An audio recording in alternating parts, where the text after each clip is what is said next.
Hello, नमस्ते।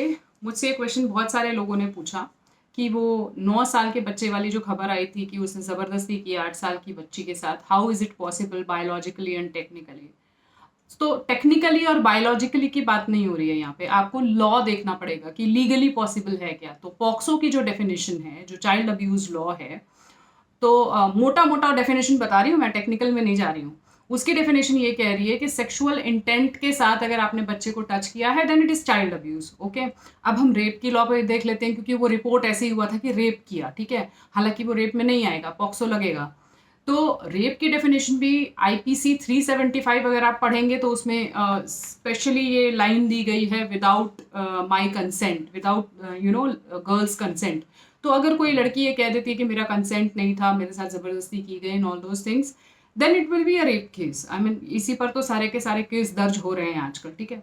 तो biologically या टेक्निकली की यहाँ पर बात नहीं हो रही है। ये डेफिनेशन 2012-13 में ही चेंज हो चुकी है, जो हम ने पूरा आउटरीच देखा था निर्भया के टाइम पे। और उस वक्त जब मैंने बोला था कि ये नहीं करना चाहिए क्योंकि इससे बाकी केसेस पे असर आएगा, तो फिर रेप अपॉलजिस्ट बोल दिया जाता है आपको।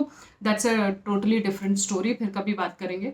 अभी के लिए वो बच्चा बलून सेलर था। उसको कौन बता रहा था, ये सब बताने की भी ज़रूरत नहीं है, मोबाइल में सब कुछ अवेलेबल है। क्या उसने सोचा, क्या हुआ, वो एक्सपर्ट्स लोग बताएंगे। बाकी उसके ऊपर लगेगा जुवेनाइल जस्टिस एक्ट, जे एक्ट जिसको हम लोग बोलते हैं। और शायद उसको किसी ऐसे होम में और ऐसे काउंसलर्स के पास भेजा जाएगा क्योंकि वो बच्चा भी छोटा ही है। और may be this was an experiment from their side. जैसा भी था, लीगली इट इज़ पॉसिबल, ये पॉइंट है। और आप लोगों को ये सारे लॉज जो अगेंस्ट मेन होते हैं उनको ज़रूर पढ़ना चाहिए। हालांकि पॉक्सो का लॉ अगेंस्ट मेन नहीं है, it's a gender neutral law, women पर भी उतना ही लागू होता है, बट फिर भी आप लोग को पढ़ना चाहिए सो दैट एक इस तरह के क्वेश्चंस ना आए और आपके दिमाग में क्लैरिटी रहे कि अच्छा लॉ की डेफिनेशन में ये आता है कि दिस इज रेप और this is sexual violence, what ever it is. ठीक है, so this was my answer. आप अगर ऐसे क्वेश्चंस पूछेंगे तो फिर मेरे को भी ऐसे छोटे वीडियोज़ बनाने में मज़ा भी आएगा और आप लोगों की भी जानकारी बढ़ेगी। नमस्ते।